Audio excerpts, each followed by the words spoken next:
ছেলে দুটোকে দেখে দাসের কথা খুব মনে পড়ছে। বাবা অসুস্থ বলে সেই যে হোস্টেল থেকে চলে গেল, ছেলেটা তারপর থেকে তার আর কোনো খবর নেই। অনেক ফোন করেও তাকে পায়নি। বারবার ফোন সুইচ অফ বলে বাড়ি ফিরে কাল একবার খোঁজ করতে দাসের বাড়িতে যাব। ছেলেটা আবার কোনো বিপদে পড়লো নাকি কে জানে। আমার এখনো মনে পড়ে, আমি যখন গ্রাম থেকে শহরে প্রথম কলেজে আসি তখন দাসই আমাকে সাহায্য করেছিল। দাসের বাড়ি আমাদের 1 গ্রাম পরে। আগে ওর সাথে তেমন একটা পরিচয় ছিল না, কিন্তু কলেজে আসার পর থেকে আমরা দুজন খুব ভালো বন্ধু হয়ে যাই।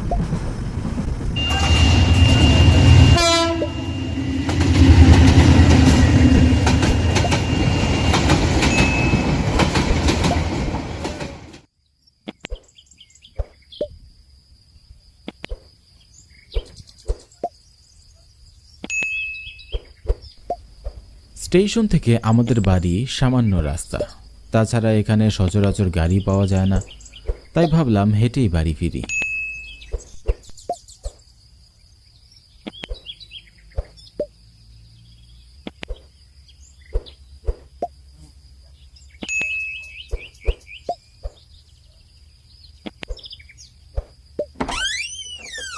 কিরে বাবা, এসেছিস? পথে কোনো সমস্যা হয়নি তো? না মা, কোনো সমস্যা হয়নি। আচ্ছা, তুই তাহলে হাত মুখ ধুয়ে বিশ্রাম কর, আমি খাবার দিচ্ছি।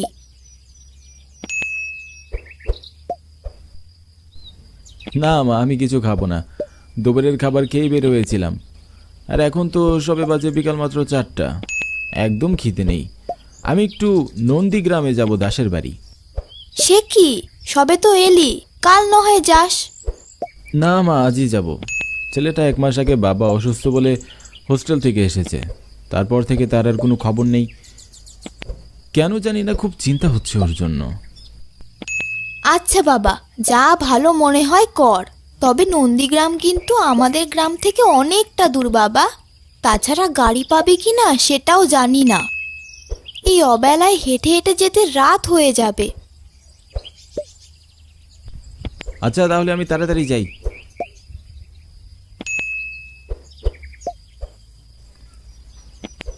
আমি আমার ব্যাগটি রেখেই তাড়াতাড়ি বাড়ি থেকে বেরিয়ে পড়ি।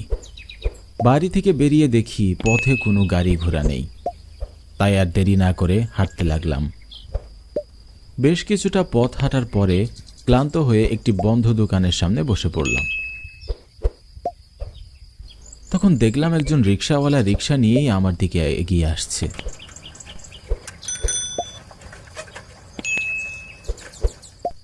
কি বাবা, এই ভোর সন্ধ্যাবেলা কোথায় যাইবা? আমি বেঞ্চ থেকে লোকটির কাছে গিয়ে বললাম, কাকা, আমি নন্দীগ্রামে যাব, আপনি একটু আমাকে সেখানে নিয়ে যাবেন? যা ভাড়া চান তাই দেব।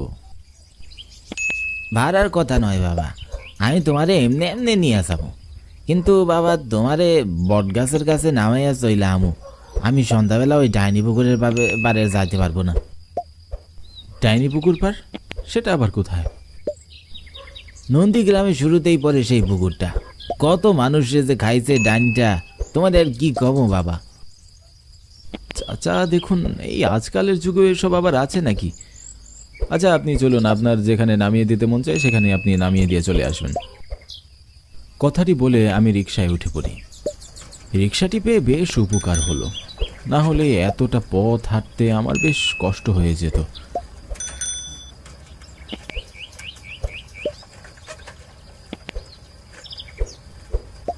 লোকটি আমাকে বড় একটি বটগাছের কাছে এসে নামিয়ে দিল। বাবা তুমি এনে নাই মাসাও, আমি আর সামনে যেতে পারবো না। রিকশা থেকে নামতেই লোকটি চলে গেল। আমিও আর দেরি না করে সামনে হাঁটতে লাগলাম। চারদিকে এখন বেশ খানিকটা অন্ধকার নেমেছে।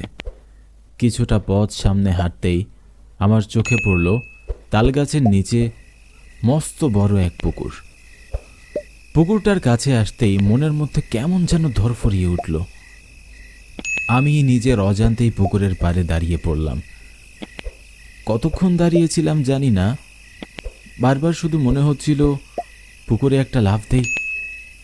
এক সময় আমি পুকুরে লাফ দিতেই যাব, ঠিক তখনই হঠাৎ কেউ যেন আমার হাতটা চেপে ধরল। আমি ভয়ে আঁতকে উঠি। তাকিয়ে দেখি এ তো দাসের বাবা। দাসের বাবা আমার হাতটা ধরে টেনে ঘরে নিয়ে গেল। ওনার চোখ মুখে কিসের যেন আতঙ্ক ছড়িয়ে পড়েছে। ঘরের ভেতরে ঢুকে উনি আমাকে জিজ্ঞাসা করলেন, বাবা, তুমি অবেলায় এই পুকুর পাড়ে কি করছো? তুমি জানো না পুকুরটা কতটা ভয়াবহ? আসলে কাকাবাবু, আমি এসেছিলাম দাসের খবর নিতে। সেই যে ছেলেটা আপনার অসুস্থতার কথা শুনে হোস্টেল থেকে বাড়ি ফিরে এলো, তারপর থেকে তো আর কোনো খবর নেই ওর। কাকাবাবু, দাস কোথায়? তাকে একটু ডাকুন তো, ওর সাথে আমার অনেক কথা আছে। দাসের বাবা জল ভর্তি ছলো ছলো দু চোখে আমার দৃষ্টিতে একদিকে তাকিয়ে আছে। আমার কথার কোনো উত্তর দিচ্ছে না। আমি নীরবতা ভেঙে আবারও তাকে জিজ্ঞাসা করলাম, কাকাবাবু, কি হয়েছে? কিছু বলছেন না যে? কাকাবাবু তখন ছোট বাচ্চার মতো হাউ মাউ করে কেঁদে উঠলেন। আমার দাস আর নেই বাবা, দাস আর নেই। কি বলছেন কি এসব? কি হয়েছে দাসের? আমাকে বলুন কাকাবাবু, কোথায় গেছে ও? দাস আমার একমাত্র সন্তান বাবা। ওর মা মারা যাওয়ার পর আমি অনেক কষ্টে ওকে বড় করেছি। আরেকটা বিয়ে করিনি। যদি তার সৎ মা তার সাথে ভালো ব্যবহার না করে, এই ভয়ে আমি আরেকটা বিয়েও করিনি। তুমি তো সবই জানো, সেদিন আমি অনেক অসুস্থ ছিলাম। সন্ধ্যেবেলা দাস বাড়ি এলো। বাবা, তোমার কি হয়েছে? তুই এসেছিস বাবা, আয় বস। চিন্তা করিস না, তোর বাবার তেমন কিছুই হয়নি, এই সামান্য জ্বর আর কি। বয়স হয়েছে তো, একটু অসুখ করলেই শরীরটা একদম আর সহ্য করতে পারে না বাবা। তুমি একদম ভেবো না বাবা, আমি ডাক্তারের কাছে যাচ্ছি, ওষুধ নিয়ে আসছি। তুমি চুপচাপ শুয়ে থাকো।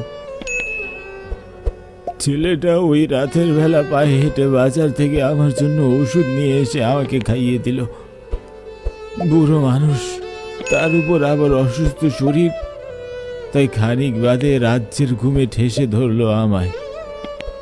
ছেলেটার সাথে ভালো মন্দ দুটো কথাও বলতে পারিনি। আমি ঘুমিয়ে পড়তেই দাসও বিছানায় শুয়ে আরাম করছিল। তখন অনেকটা রাত। হঠাৎ দাস শুনতে পেল বাহিরে কে যেন কাঁদছে।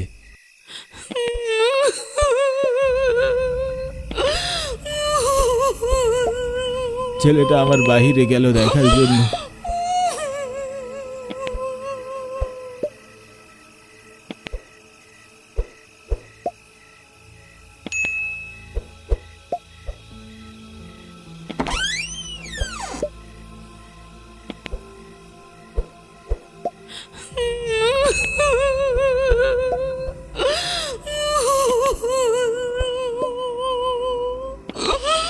কিন্তু সেখানে কিছুই পেল না। সে আবার ঘরে এসে শুয়ে পড়ল।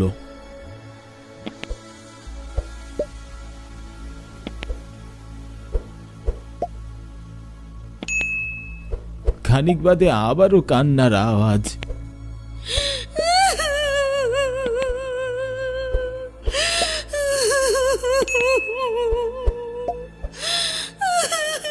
দাস এবার দরজা না খুলে জানালা দিয়ে তাকালো। সে দেখল বাহিরে পুকুর পাড়ে তাল গাছের নিচে একটি মেয়ে বসে কাঁদছে। তুমি তো জানো আমার ছেলেটা অসহায় মানুষদের সাহায্য করতে কতটা ভালোবাসে। দাস বেরিয়ে সেই মেয়েটির কাছে যায় তাকে সাহায্য করার জন্য।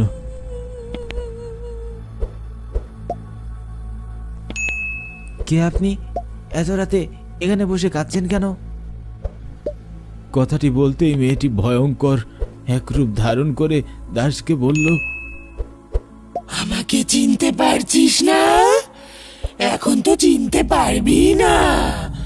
তোর জন্যই তো এতদিন অপেক্ষা করছিলাম। দীপা, তোমার এই অবস্থা কেমন করে হলো? আমার এই অবস্থার জন্য তুই দায়ী। বেঁচে থাকতে তো তোকে কোনোদিনও পাইনি, আজ তোকে মেরে আমার সাথে নিয়ে যাব। আমার ভালোবাসার তোর কাছে তো কোনো মূল্যই ছিল না, তাই না? এখন তোর কি হবে? বলেই ডাইনিটি আমার ছেলেটাকে পুকুরের মাঝে নিয়ে ধাক্কা দিয়ে ফেলে ডুবিয়ে মারে ফেললো।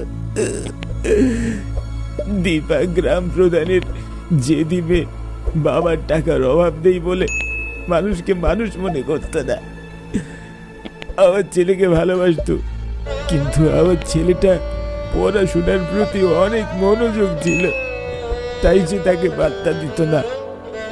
যেদিন বসে সে একদিন এই পুকুরে লাফ দিয়ে আত্মহত্যা করে, সাথে আমার ছেলেটাকেও নিয়ে গেল। সেদিন যদি আমি না ঘুমোতাম তাহলে হয়তো আমার ছেলেটা আজ বেঁচে থাকতো। কাকা বাবু, আপনার কথা শুনে আমি একদম বাকরুদ্ধ। কি বলবো বুঝতে পারছি না, যেন সবকিছু দুঃস্বপ্ন মনে হচ্ছে। সেদিন কাকাবাবু আমাকে আর রাতে বাড়িতে ফিরতে দিলেন না। রাতটুকু সেখানেই থেকে পরের দিন বাড়ি ফিরে আসি। সত্যি, জীবনে যে কখন কার সাথে কি হবে, কার সাথে কি খেলা খেলবে কেউই জানে না সেটা।